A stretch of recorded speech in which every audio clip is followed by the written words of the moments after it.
Hey guys, Kev here, and I am doing a quick unboxing. This is like the fifth package I've unboxed in the last hour, so it's the last one. And as is tradition, I am unboxing each with the knife before it. This is the Concept Main Street. I had a knife out for warranty. I gotta stop saying that. It's not warranty. It was damaged, basically. They sent me a new one. I sent mine back, and they sent me a new one. It was the Lefty Warrior. The detent seemed a little light, and their engineer told me to try to bend the lock bar, and I did what he said, but I'm not an expert or anything.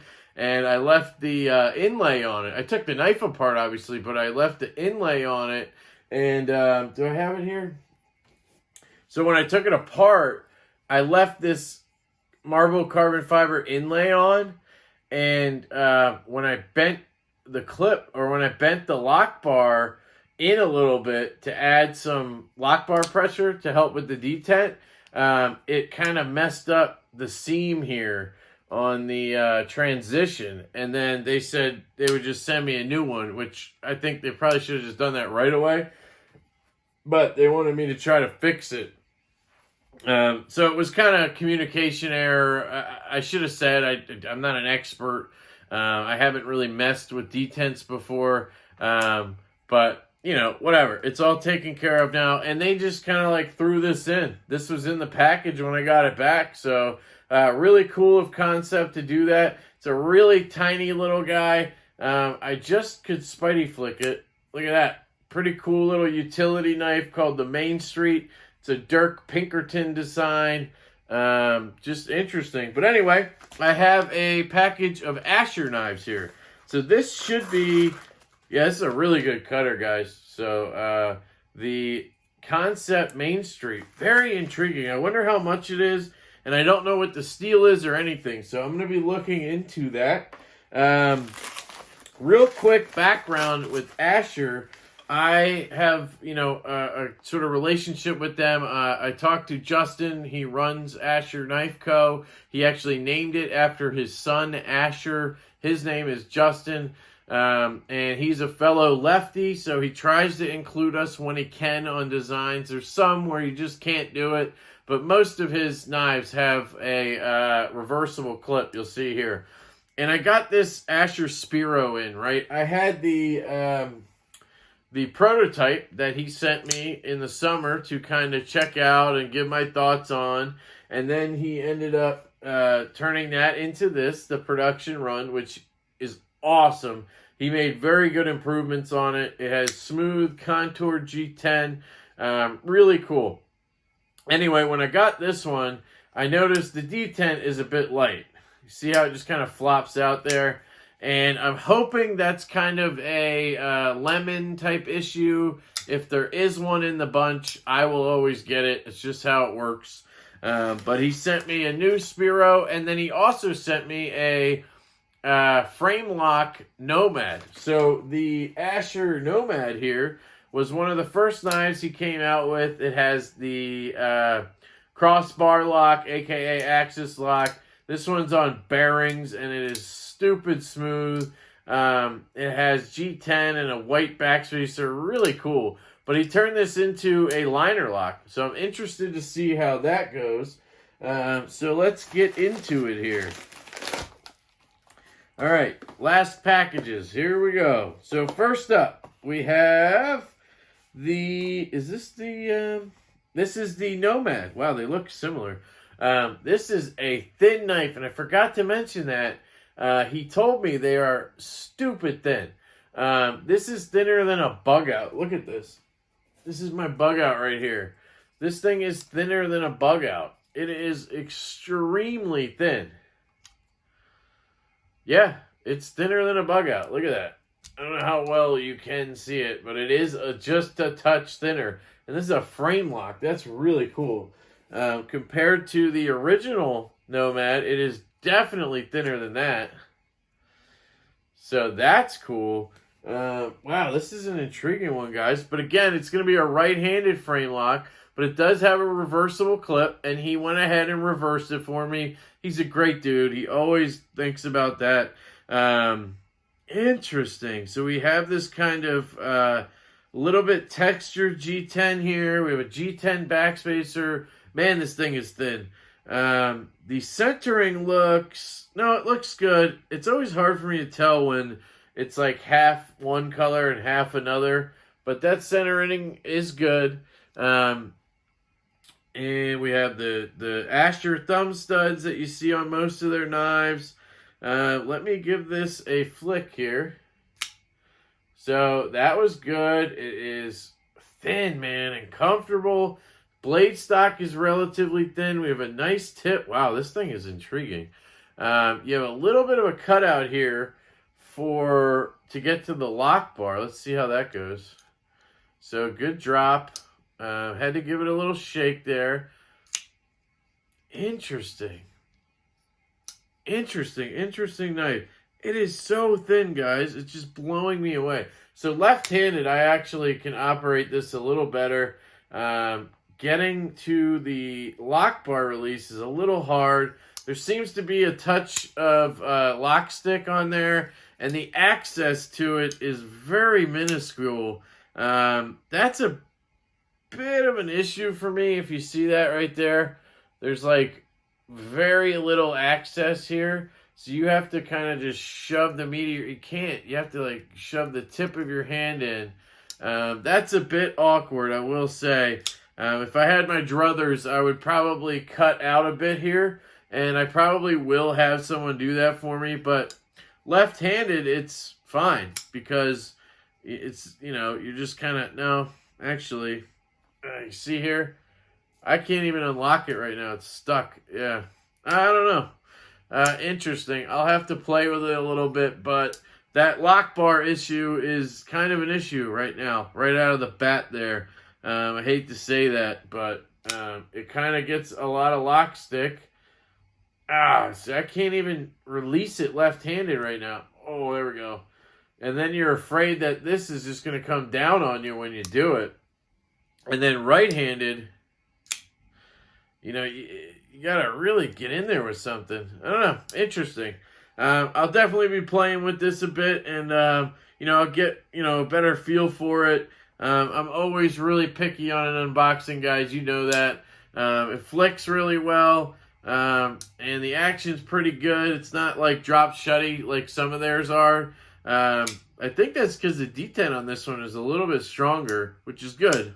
But, yeah, that lock bar, I'm trying to get used to it. Kind of got to get your nail in there. That can tear your nail up. But anyway, I'm going to shut up about this one.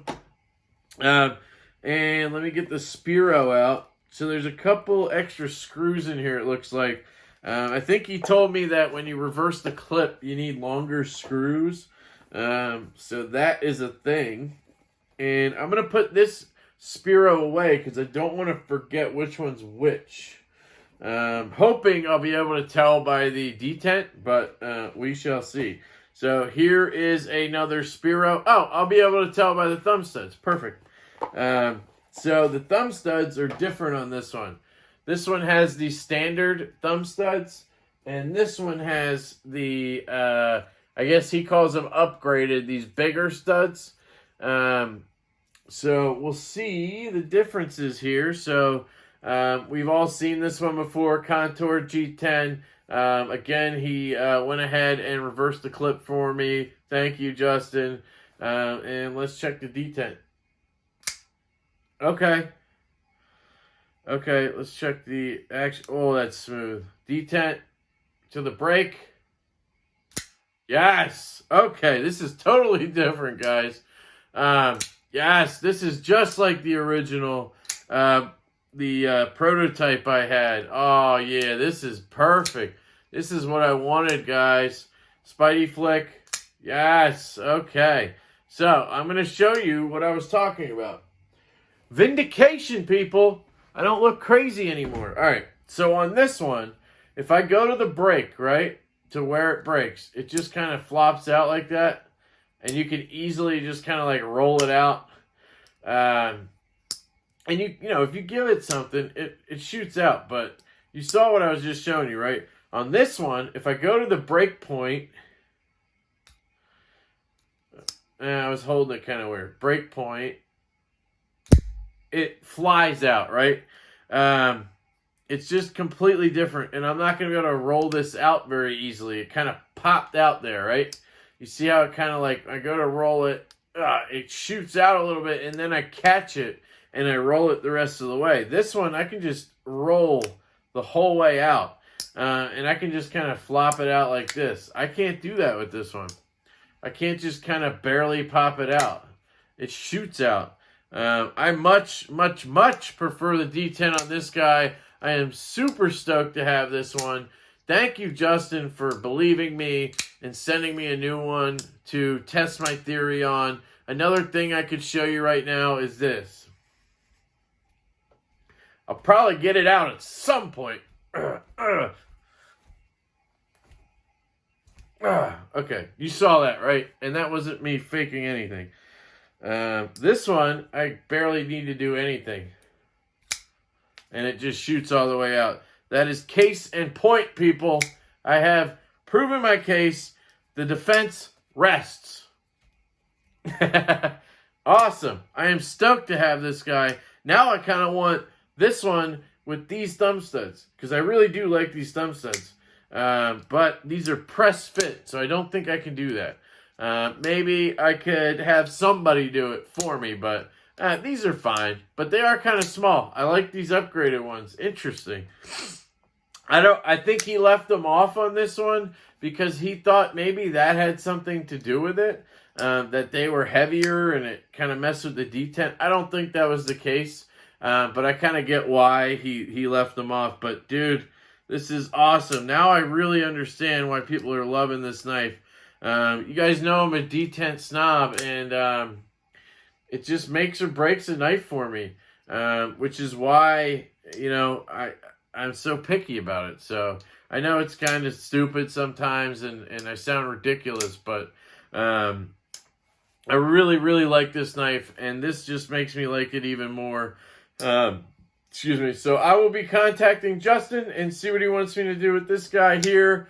He probably wants it back so he can do some quality control on it and see what happened at the factory.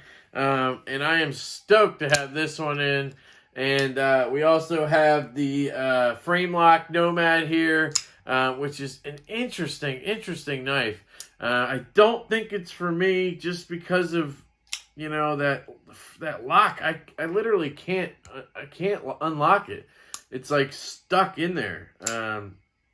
So again, that could just be, you know, if there is one, I'm the one who gets it. But I do see a bunch of grime in there, so I think I'm going to go ahead and take this one apart and clean it up, and I'm going to see how much of a difference that makes, because you can see there's some black grime and stuff in there, and I can even see it when I look at the lock, right where the lockup is. You can see there's like this black mess on it, and that could definitely cause lock stick. So if it's if it's easier to unlock, it would definitely not be an issue. So I'm going to work on that. I don't think it's the knife, guys. I think it's just, it needs a clean out. So I'm going to go ahead and take care of that when I get a chance. I love how thin this is, though. Super thin knife. Very thin. I love that. And I absolutely love this Spiro with the upgraded detent. The upgraded detent. With the accurate detent. Really cool. So thank you, Justin. Thank you guys for listening to me rant and rave as usual. I hope you have a fantastic night, and I will catch you later. Hey guys, I just wanted to do a quick update on the Asher Nomad Framelock here. So I'm going to put this video at the end of my unboxing. When I unboxed this knife last night, sorry, there were a couple of minor issues that were kind of hanging me up. And the main one was there was just a little bit of gunk in the action. And that can happen from factory sometimes. You'll get one knife, like here's the Spiro I got last night as well. Same unboxing. and it's completely clean, all good. And then you'll get another from the same factory that is a little gunked up. It just happens in manufacturing. So I took it apart today, and I cleaned it out, obviously, and there wasn't that much gunk in there. It just happened to be right around the lock face and everything, so it was causing a lot of lock stick. And I also noticed there were like metal shavings, or not shavings, there were pieces of metal that should have been ground off on the tang of the knife and on the frame lock where they meet. And that was causing a ton of lock stick. You guys could see in the video, I could barely disengage the lock. But now it's like smooth as butter, no problem. I just sanded those pieces a little bit. And I've said this before, but if there's a lemon in the batch, I will always get it. It is just like my luck. When I got the Spiro the first time, same thing. The detent had an issue. And Justin from Asher Knives, I talk to him pretty regularly. I would call him a friend at this point. And he's a great dude. And he will QC check every knife as it ships out. He checks for centering. He checks all that stuff. But this is one guy, and, he's doing a lot of work when it comes to that. And I can definitely see how, a little bit of a speck of dirt in there, is not going to just put alarm bells off when he goes to package it up. And he's obviously not going to know that there's some manufacturing issue there and one knife had a defect, because I haven't heard any other issues about this Nomad Framelock. Everybody else I've talked to loves it as much as I now love it. So I just kind of want to mention that. And you can see here the lock bar is good to go. The action is phenomenal in this knife. I also unboxed a few, I would say more premium knives last night. And this is the one that's found its way into my pocket today. So, whatever you can take from that, it's just such a thin knife, and it is fun to fidget with. You can middle finger flick it. You can thumb flick it. Left-handed, all of that works. So I still think a little bit more access here would be nice, but, obviously every knife has their drawbacks. And yeah, I just want to take time to kind of drop this in at the end here so you guys know that this knife is functioning flawlessly now. It's good to go. And I spoke to Justin. He wanted me to assure you guys that if you pick one of these up, he's going to take what I just mentioned into consideration. So he'll be checking each knife when they leave to make sure it doesn't have any of that kind of lock stick kind of issue. So there's nothing to worry about there if you want to order one of these. And I actually always forget to mention, he does have a 10% off code for you guys. That is Lefty10, Lefty 10. If you want 10% off your order, go ahead and throw that in at checkout. I don't make any money off of that. I just really love to support Asher Knife Co. You've seen my videos before. I always rave about them, and that's mainly because obviously the designs are awesome and I love to carry them, but I really, really like Justin. He's just a great dude, and anything I can do to support him, I will. So that's kind of just a quick update, a day later kind of thing. Really loving this knife now. Always really love this knife. So check them out if you can. If you have any questions, hit me up. You can always hit up Asher Knives on Instagram, Asher Knife Co. He'll be happy to respond to you as well. And yeah, I hope you guys have a great day. I will catch you later.